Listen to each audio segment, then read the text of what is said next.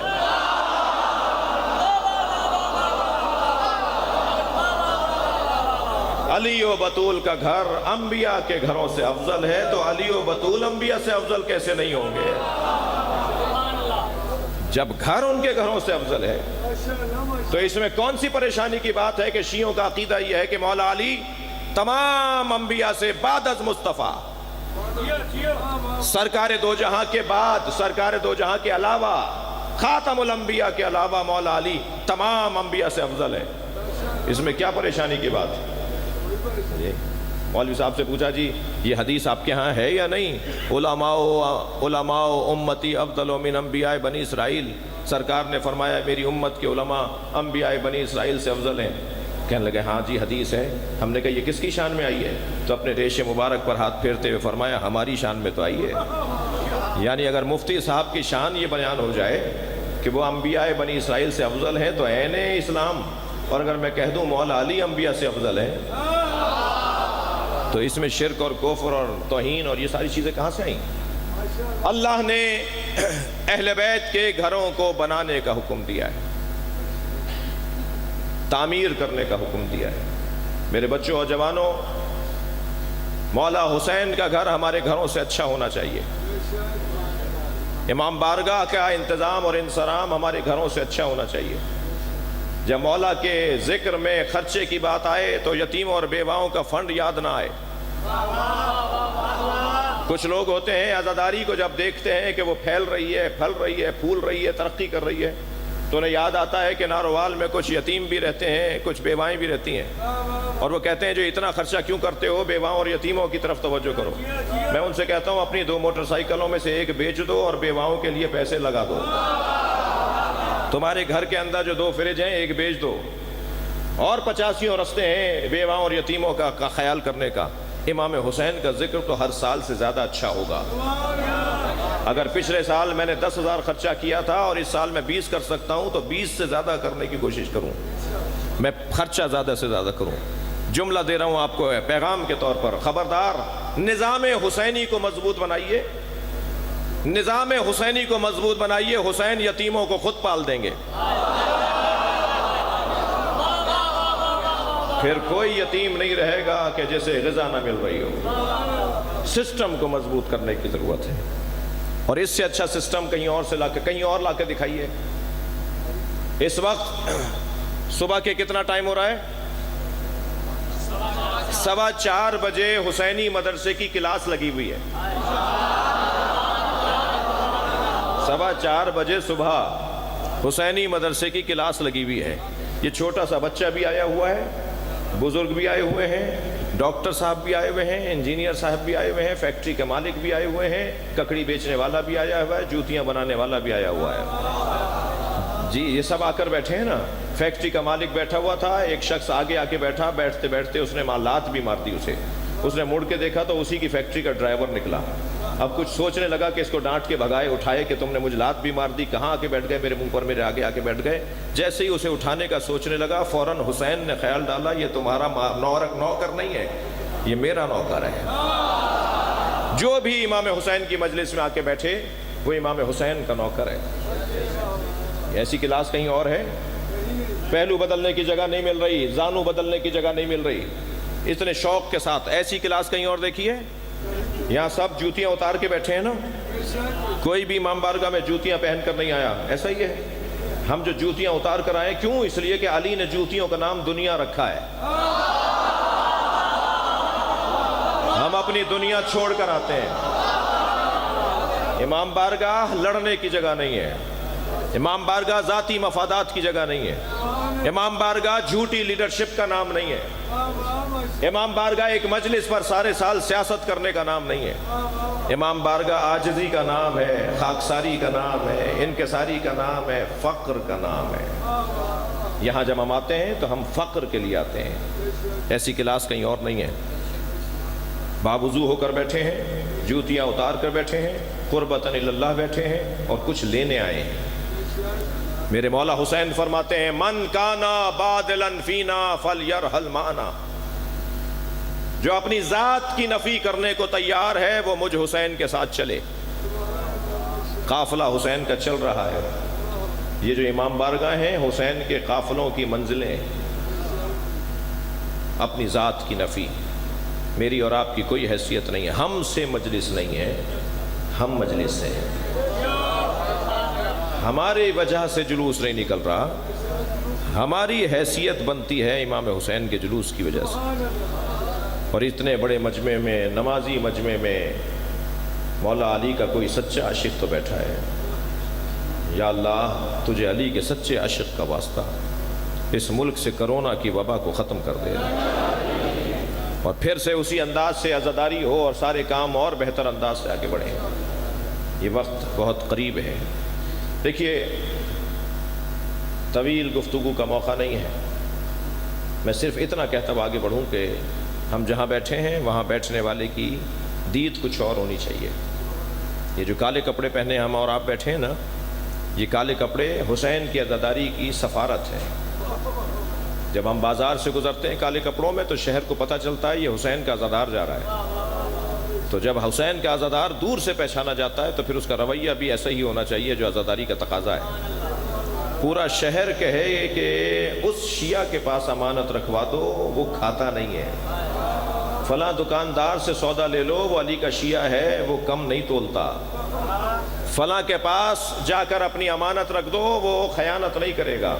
ہماری چال بتائے کہ ہم کون ہیں، ہمارا رویہ بتائے کہ ہم کون ہیں۔ عزیزان گرامی، علی جس کو مارتے تھے نا، یا اوپر سے نیچے یا دھڑ سے مارتے تھے، تو دونوں ٹکڑے گر کر بتاتے تھے کہ علی نے مارا ہے۔ جی ایسے ہی علی کا چاہنے والا وہ ہوتا ہے جس کی رویہ، جس کی روش بتاتی ہے کہ کون ہے۔ ان گھروں کو بنانے کا حکم ہے، شان سے بنیں گے اور اچھے بنیں گے، کوئی کمی کمزوری رہ گئی ہو تو اسے دور کیا جائے گا۔ یہ پوری پاکستان کے لیے، پوری دنیا کے لیے پیغام ہے۔ مجلس ناروال میں ہو رہی ہے مگر ناروال کے لیے مجلس نہیں پڑھ رہا، پوری دنیا کے لیے پیغام۔ امام حسین کی عزاداری شان سے ہو، اہتمام سے ہو جی۔ اور جب مجلس میں آ کے بیٹھے نا تو دائیں بائیں آگے پیچھے بیٹھنے والے کا احترام کیجیے گا۔ میں اپنے قبیلے سے، ذاکروں کے قبیلے سے کہہ رہا ہوں، یہ نیچے بیٹھنے والوں کو حقیر نہ جانا کرو، اس لیے کہ یہ رونے والے وہ عظمت رکھتے ہیں کہ امام سجاد بھی اگر آ کے بیٹھتے ہیں تو وہاں بیٹھتے ہیں۔ مجلس میں خواتین بھی بیٹھی ہیں، میں اتنی گزارش کروں گا بیویوں سے کہ کسی کو دھکا نہ لگ جائے، کسی کو تکلیف نہ ہو جائے۔ کیا معلوم آج پرسہ لینے کے لیے سکینہ آئی بھی ہوں، کیا معلوم آج پرسہ لینے کے لیے جناب رباب آئی بھی ہوں۔ میں بھائیوں سے بھی گزارش کروں گا، غیر ارادی طور پر آپ سے کسی کو تکلیف ہو جائے وہ علیحدہ بات ہے، جان بوجھ کر کسی کو تکلیف نہ پہنچائیے گا۔ کیا معلوم کہ آج حضرت علی اکبر کا پرسہ لینے اہل بیت کے گھر کے افراد آئے ہوئے ہوں۔ چلیے اپنے ذہنوں کو کچھ دیر کے لیے کربلا لے چلیے۔ عزادارو، صبح عاشور سے عصر تک حسین نے لاشیں بہت اٹھائے۔ رونا اسی کا ہے کہ حسین کا لاشا اٹھانے والا کوئی نہیں تھا۔ اجرکم اللہ، اجرکم اللہ۔ لاشیں تو حسین نے بہت اٹھائے، مگر 4 لاشوں پہ حسین بہت روئے ہیں۔ ایک لاشا جس پر امام حسین بہت روئے وہ قاسم کا لاشا ہے۔ پامال لاشا میرے مولا نے اٹھا تو لیا، وہ ٹکڑے ٹکڑے لاشا، جوانوں جوانوں وہ ٹکڑے ٹکڑے لاشا امام حسین نے اٹھا تو لیا، مگر امام حسین روتے ہوئے آ رہے تھے، قاسم تیرے چچا پہ بڑا گرا ہے، تو مدد کے لیے پکارے اور تیرا چچا تیری مدد نہ کر پائے۔ جب آئے ہیں خیمہ گاہ کے قریب تو ساری بیویوں نے بڑھ کر استقبال کیا، لیکن امام کو تعجب ہوا کہ اس بچے کی ماں نہیں ہے۔ تو جناب زینب سے پوچھا، بہن زینب، بھابھی ام فروہ کہاں ہیں؟ تو کسی بیوی نے آواز دے کر کہا، جب قاسم کی شہادت کی خبر آئی تھی تو ام فروہ خیمے کی پشت پر چلی گئی تھی۔ اب جا کر جناب زینب نے کیا دیکھا، بی بی ام فروہ نے پیشانی سجدے میں رکھی ہوئی ہے اور تسبیح پڑھ رہی ہیں، شکراً شکرا، حقاً حقا۔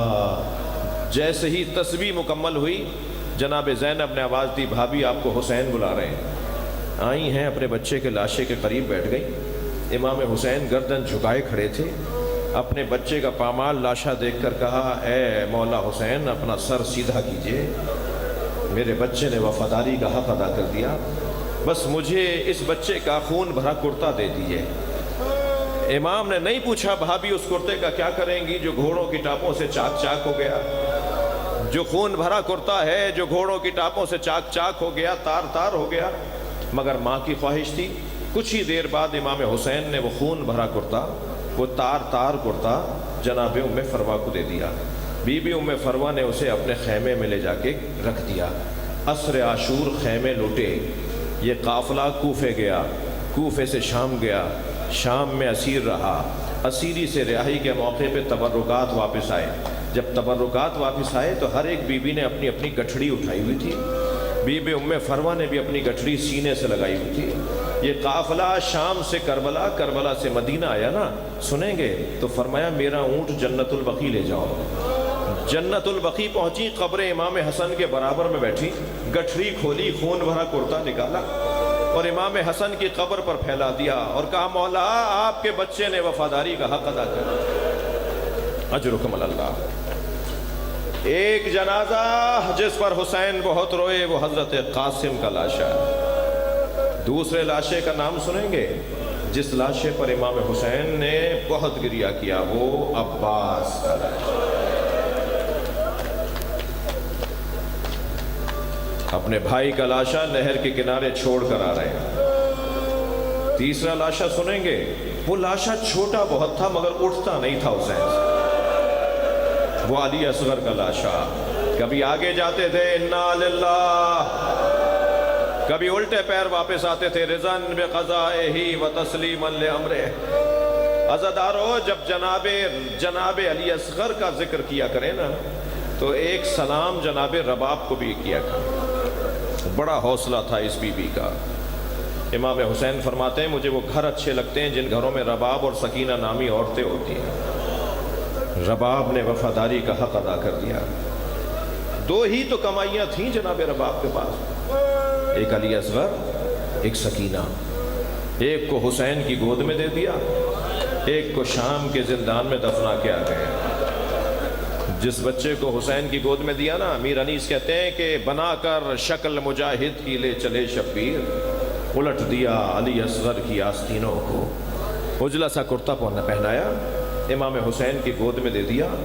مجلس میں مجھے محسوس ہو رہا ہے کہ خواتین بھی بیٹھی ہیں، آپ کے گھروں میں دودھ پیتے بچے بھی ہوں گے۔ کچھ دیر کے لیے ذرا ایک ماں کے احساسات پر توجہ کریں۔ میرے ہندوستان کے ایک دوست مولانا روح الظفر، بنارس کے رہنے والے، وہ فرماتے ہیں کہ روز عاشور ان کے امام بارگاہ سے زری کا اور ذوالجناح اور تابوت کا جلوس نکلتا ہے اور وہ کربلا میں جا کے ختم ہوتا ہے، یعنی بنارس کی کربلا میں۔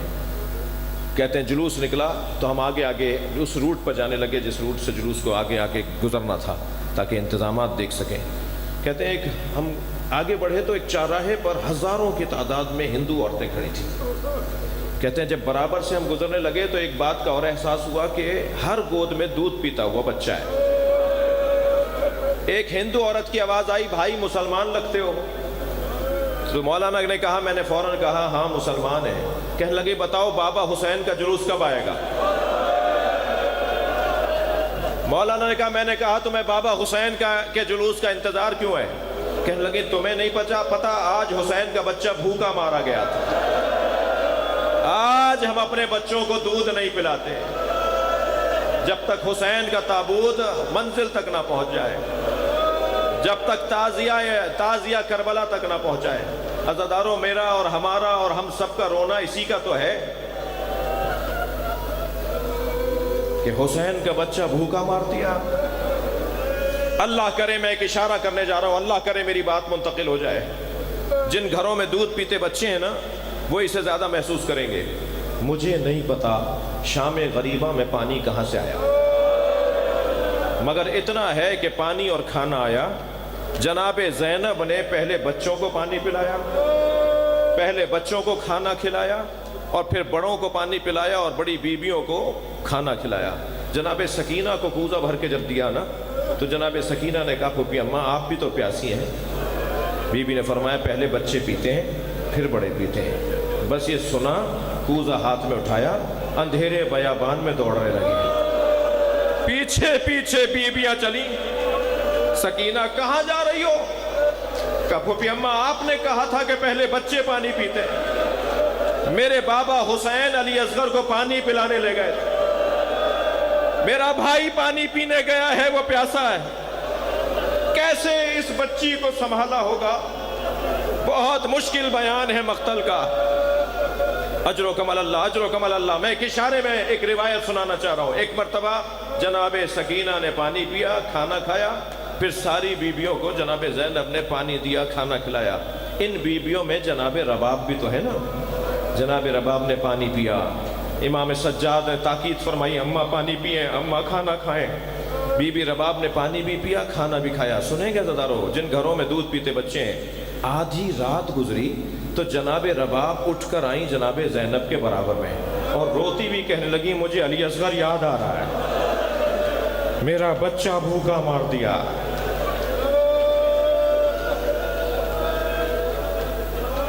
اجرکم اللہ، اجرکم اللہ، اجرکم اللہ۔ بڑا جگر ہے اس بی بی کا۔ حسین نے ایک لاشا اٹھایا جو بہت چھوٹا تھا، مگر حسین سے اٹھتا نہیں تھا، آگے جاتے تھے انا للہ، الٹے پیر واپس آتے تھے، رضاً بقضائہ و تسلیماً لامرہ۔ اجرکم اللہ، اجرکم اللہ۔ ایک لاشے کا حال اور سنیں گے، وہ لاشا ہے علی اکبر کا۔ حق ہے کہ جوان ایسے ہی روئیں۔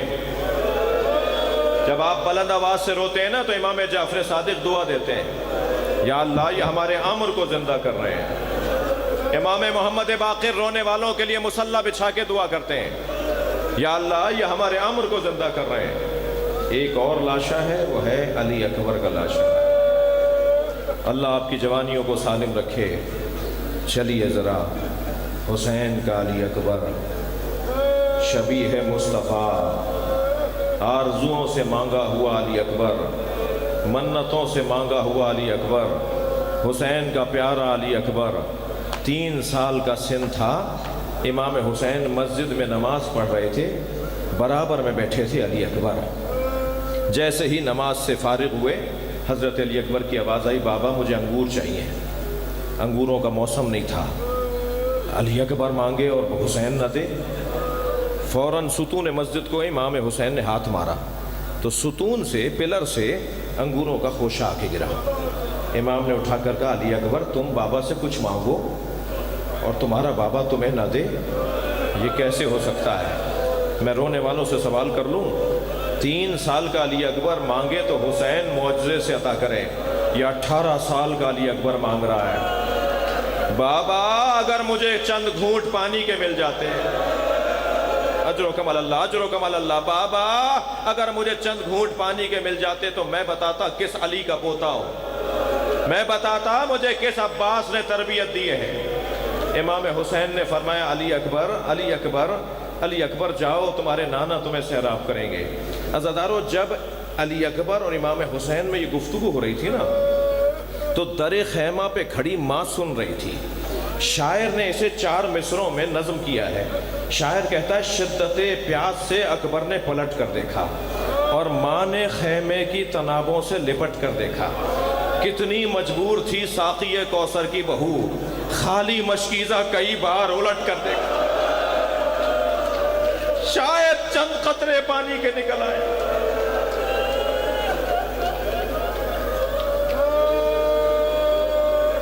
جاؤ علی اکبر، تمہارے نانا تمہیں سیراب کریں گے۔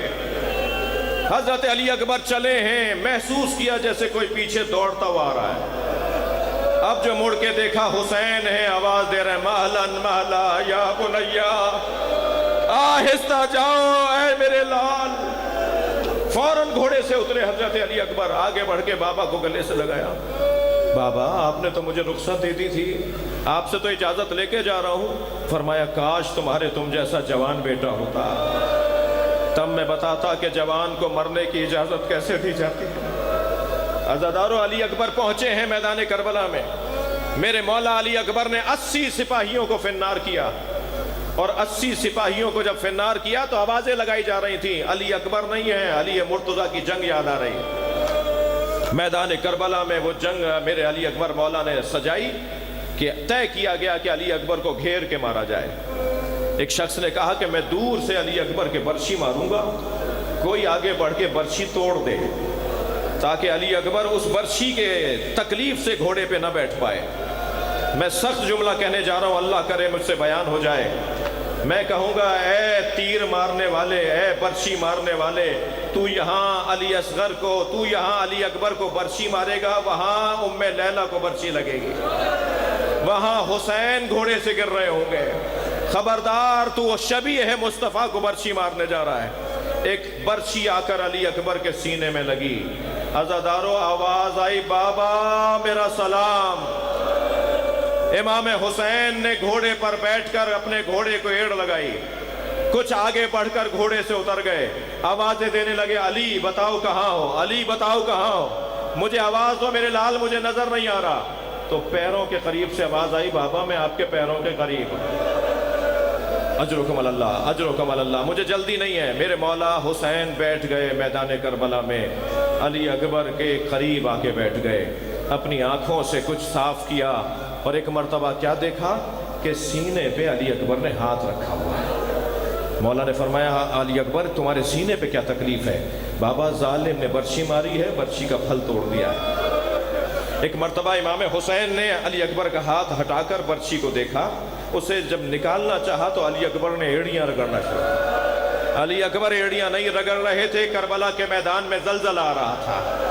امام حسین نے برچھی کا پھل نکالنا چاہا، ایک گھٹنا زمین پر ٹیکا، تھکیں گے نہیں، میں مجلس کو ایک منزل دے رہا ہوں۔ ایک مرتبہ ایک گھٹنا زمین پر ٹیکا، دوسرے گھٹنے کو بلند کیا، دونوں ہاتھوں سے برچھی کے پھل کو سنبھالا اور ہلاتے ہوئے آواز دی نانا آئیے، اپنے ساتھ ابراہیم کو بھی لائیے، میں اپنا اسماعیل ذبح کر رہا ہوں، نانا میں اپنا اسماعیل ذبح کر رہا ہوں۔ یہ کہہ کے برچھی کا پھل نکالا، خون کا فوارہ جاری ہوا، منہ پر منہ رکھ دیا، لبوں پہ لب رکھ دیے، سینے پہ سینہ رکھ دیا، بہت رو لی ہے عزادارو۔ بس یہ جملہ سن لیجئے، اب حسین ہے اور علی اکبر۔ میرے مولا نے لاشا اٹھا تو لیا مگر پھر زمین پر رکھا، پھر لاشا اٹھایا، پھر زمین پر رکھا، اور ایک مرتبہ علی اکبر کی ماں کو آواز دی میرے لیے مدد کرو۔ برابر سے ایک برقع پوش بی بی کا سلام آیا، مڑ کر دیکھا تو زینب کھڑی تھی۔ بھائی میں نے پالا تھا، میں ہی اس کا لاشا خیمے لے جاؤں گی۔